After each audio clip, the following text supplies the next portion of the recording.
We are introduce highlight features or overview summary of Carivia 3.2Gal, 12-liter tire bead seater. Consists of the following features. The working pressure of this bead seater is 0.6 to 0.8 MPa, or 87 to 116 psi. You can inflate tires in less than 1 second by correctly putting the duckbill barrel at the tube end between the tire and wheel rim and then pressing the trigger.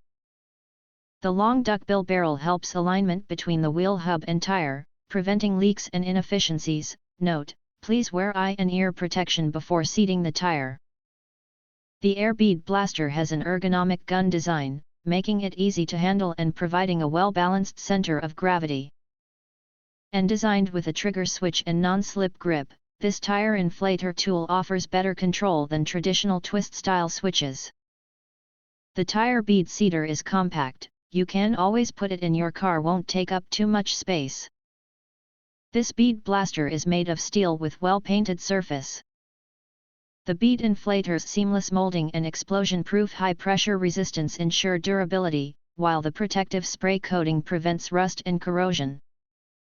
Featuring an automatic safety valve, this tire bead seater releases excess pressure above 116 psi, preventing overinflation accidents.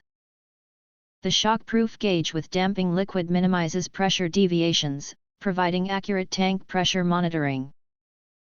The bead blaster tire inflator has a generous 12 liters or 3.2 gallons capacity, suitable for a variety of vacuum tires, such as cars, trucks, motorcycles, lawn tractors, large tractors, RVs, ATVs, and more.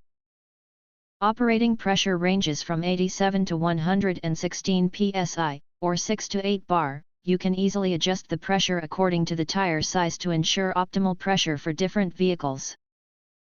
If you want to get full features or full reviews, please visit the link in YouTube description. You can press to subscribe, recommend new products releases, update all day YouTube channel, to get instant notifications of all future uploads. Thank you and see you next video.